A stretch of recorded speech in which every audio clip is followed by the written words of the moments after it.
राधे राधे दोस्तों। और आप सभी लोग कैसे हैं?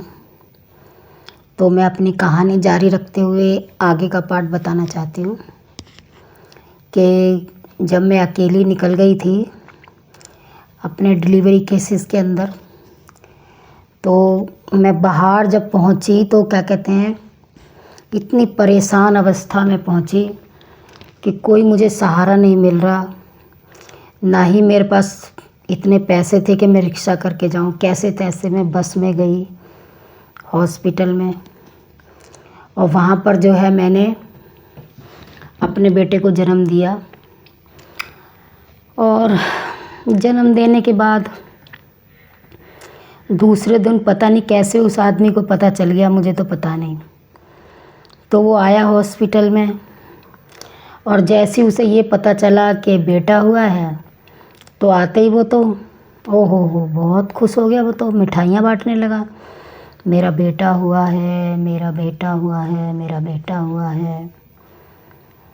मेरे को नहीं पूछा उसने एक बार भी, बेटा हुआ है बेटा हुआ है करता रहा बस।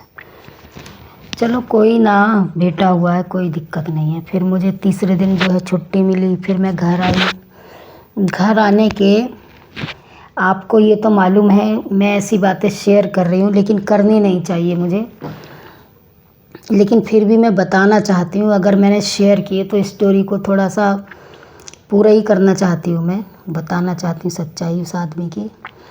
कि जब मैं घर आई तीसरे दिन, तो पहले दिन तो ठीक ही रहा, जो भी कुछ रहना चाहिए था। उसके बाद छठे दिन उसने जो है मेरे साथ भोग विलास कर लिया, सेक्स कर लिया। और सेक्स करने का नतीजा ये हुआ कि जो है मेरी स्टिचिंग जो थी वो टूट गई, और मुझे सीधा हॉस्पिटल में जाके भर्ती होना पड़ा। जब मैं हॉस्पिटल पहुंची तो डॉक्टरों ने बहुत फटकार लगाई, ये क्या किया, तुम्हें अकल नहीं है, तुम्हारे अंदर बुद्धि नहीं है, पता नहीं क्या क्या डॉक्टरों ने बोला, बहुत कुछ बोला डॉक्टरों ने। और मेरे को वहाँ पे 15 दिन तक रहना पड़ा हॉस्पिटल में, तब जाके जो है मैं ठीक हो पाई हूँ। लेकिन जो मेरी हालत हो गई थी, मरते मरते बची मैं। इतने इंजेक्शन्स लगे मेरे, इतना मतलब कि दोबारा स्टिचिंग लगी, मतलब इतने कष्टों से गुज़र कर मैंने फिर ये दूसरा जीवन पाया अपने जीवन के अंदर।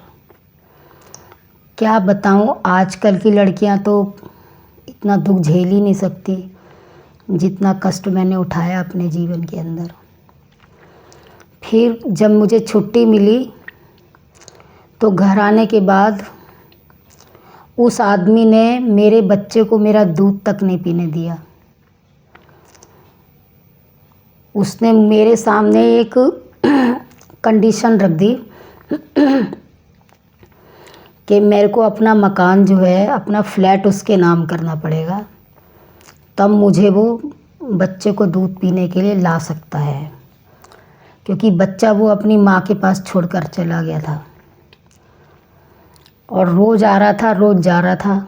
और मैं तड़फ रही थी घर के अंदर, क्योंकि मेरा पूरा 1.25 महीना पूरा भी नहीं हुआ था, और मैं तो उस वक्त जच्चा ही थी। तो ऐसे करते करते जो है 1 महीना गुज़र गया, लेकिन उस आदमी ने जो है मेरे को दूध नहीं पिलाने दिया। मेरी जो है छातियाँ भर भर के दूध उसमें आ रहा है, लेकिन उसने उस बच्चे को दूध नहीं पीने दिया मेरे। कितना कष्ट हुआ मुझे उस वक्त अपने बच्चे से बिछड़कर।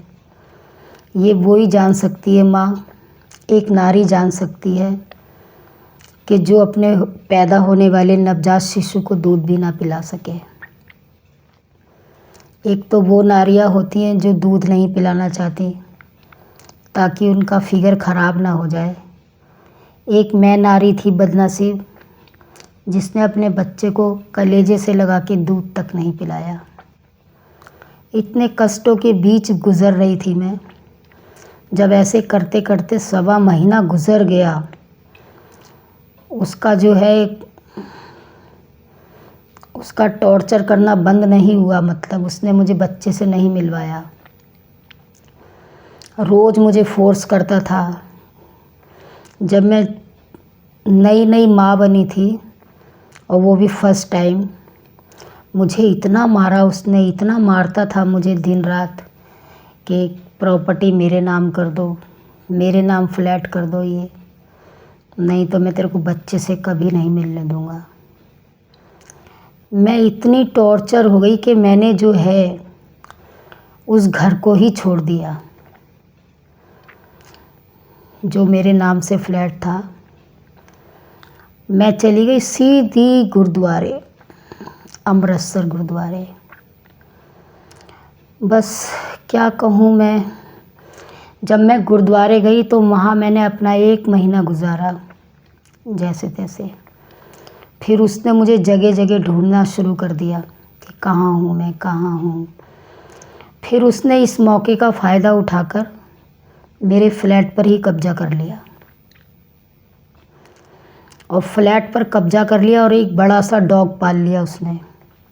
कुतिया थी वैसे तो उसे पाल लिया ताकि मैं घर में घुस ना पाऊँ।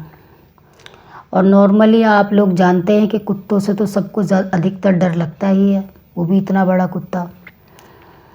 तो मैं एक बार घर जाने की मैंने कोशिश की तो पता चला कि कुत्ते की भौंकने की आवाज़ आई, तो मैं घर में घुस ही नहीं पाई।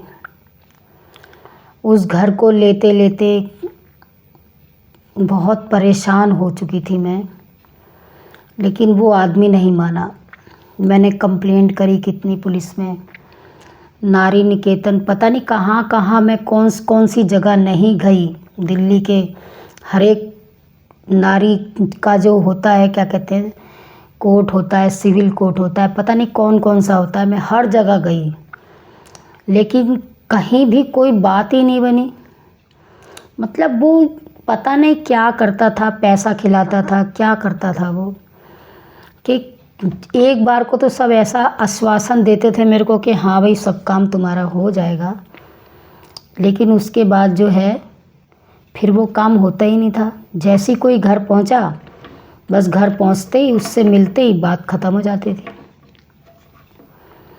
ऐसे ही करते करते फिर मेरे जीवन में एक सिद्ध पुरुष आए। सिद्ध पुरुष आए तो मेरे को घर से बाहर मैंने गुरुद्वारों में गुजारा। नांदेड़, इतनी दूर गुरुद्वारा, नांदेड़ गई मैं, गुरुद्वारों में रह के मैंने जीवन गुजारा। फिर मैं अपने घर आ गई, अपनी बहन के घर, और वहाँ मैंने अपने जीवन के दिन गुजारे। मैं अपना घर होते हुए भी अपनी बहन के घर रह रही थी मैं। क्या करूँ, मजबूरी और विवशता ने मेरा पीछा नहीं छोड़ा था। और वो आदमी गालियाँ देता था, मार तो नहीं पा रहा था दूर से मेरे को, क्योंकि मैं घर में तो थी नहीं अब। बहुत गालियाँ देता था, बहुत टॉर्चर करता था, बहुत उल्टा सीधा बोलता था, और कहता था तू तो मेरा बाल भी नहीं उखाड़ सकती, तेरी औकात ही क्या है। और जानते हैं दोस्तों ये क्यों हो रहा था? ये इसलिए हो रहा था कि मैं अकेली पड़ गई थी। इसलिए कहते हैं कि भगवान किसी को अकेला ना रखे, और अकेला रखे तो कोई दुश्मन ना हो, क्योंकि सबसे बड़ा दुश्मन जो है अपने ही होते हैं, जो अपना बना के जो है हमें लूटते हैं, खसोटते हैं और हमारा गलत फ़ायदा उठाते हैं, और हमें जो है टॉर्चर करते हैं। कोई दूसरा नहीं होता, दूसरे की तो इतनी औकात ही नहीं है कि जो किसी को कष्ट दे सके। वो तो लड़ झगड़ के मामला शांत हो जाता है एक बार, लेकिन जो अपना होता है ना, जिसे अपना समझ लेता है मनुष्य, वो ही उसको कष्ट पहुंचाता है। दूसरा कोई नहीं है जो उसे कष्ट पहुंचाएगा। बस यही बात है, यही मैं आपको बताना चाह रही हूँ। बाकी ये वीडियो जारी रहेगा। अगर आपको स्टोरी सुननी है और तो मेरे चैनल को सब्सक्राइब करिएगा प्लीज़। तो मैं स्टोरी जारी रखते हुए अगली स्टोरी में आगे बात करती हूँ। राधे राधे।